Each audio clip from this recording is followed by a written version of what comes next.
Emotional indignation makes for bad law and worse verdicts. We are here to consider facts and, to some extent, to assess probability. So let us look at the facts first. A child has been strangled. 3 people were in a position to have done it. Of these 3, 2 have in evidence confessed to the crime, while the third, Dominic Collins, has denied it. And yet the prosecution has not produced one single piece of evidence that points conclusively towards any one of the 3. The prosecution's entire case, in fact, appears to rest on the strength of the defendant's religious feelings. But, members of the jury, it is precisely these religious feelings which show Dominic Collins to be telling the truth. He is a fundamentalist. That is, he believes that the Bible is the prime source of all truth. Now, I submit that this is a sufficient explanation of his behavior, and that his reaction towards what he considered to be his daughter's defilement explains what happened. That he hid the body not to conceal a murder, but to hide what he thought to be his family's shame. However, if this seems to you to be too ready an assumption, I would ask you to consider a fact which the prosecution have chosen to ignore. The attention of Mrs. Mrs. Hill, the Collins' neighbour, was drawn to the burial patch because in the middle of the night, Mr. Collins had dug up a part of his vegetable garden. In the morning, there it was, 4 square feet of raw earth, clamouring to be noticed by the most casual of observers, by the most casual of passers-by. Now, members of the jury, would you do that if you wanted to hide a murder? Wouldn't you at least have dug over the whole of the garden and made it look as though some routine gardening work was going on? In other words, was not this the action of a man driven by his strange religious impulses rather than attempting to conceal a murder? As to the probabilities in the case, they're open to many possible interpretations. My learned friend would have you discount the confessions of Mrs. Collins and her daughter. She says that Mrs. Collins is temperamentally incapable of murder, and that Mary Collins would not have had the strength to strangle her child. But, members of the jury, in the law courts, we come to learn that nothing is impossible. That the most seemingly placid of beings are capable of violent action under stress.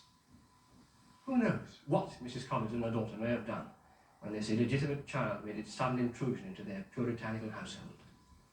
Did Mrs. Collins kill the child to save her daughter? Did Mary Collins kill the child, as she says that she always intended to do, to spare the feelings of the father who doted on her? These are but 2 of the possibilities. And since, on the evidence presented by the prosecution, you cannot be sure how the child died, since there is doubt, I submit that you have no choice but to bring in a verdict of not guilty. Members of the jury, the first thing I must explain is our 2 roles, yours and mine. Now, my role is to inform you of the law and to give you what guidance I can on the evidence.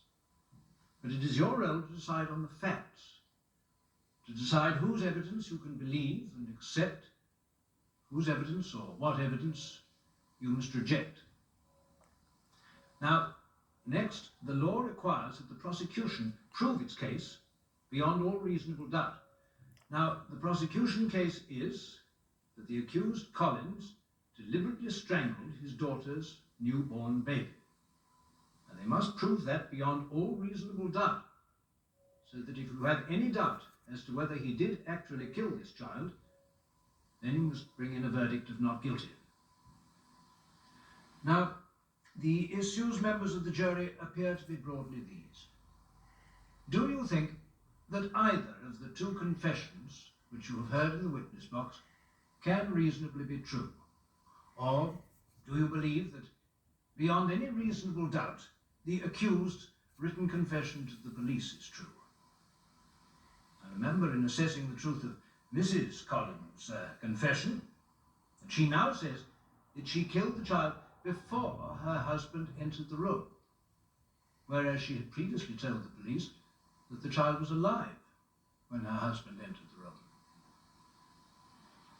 And so far as Mary Collins' remarkable story is concerned, ask yourselves whether she could really be as cool and calm and collected as she makes out to be. It's not impossible that she has confessed to killing her child because she was prepared to risk the charge of infanticide rather than see her father be convicted of murder. What you have to decide, members of the jury, is whether or not Mr. Collins killed this child. You will now retire and consider your verdict.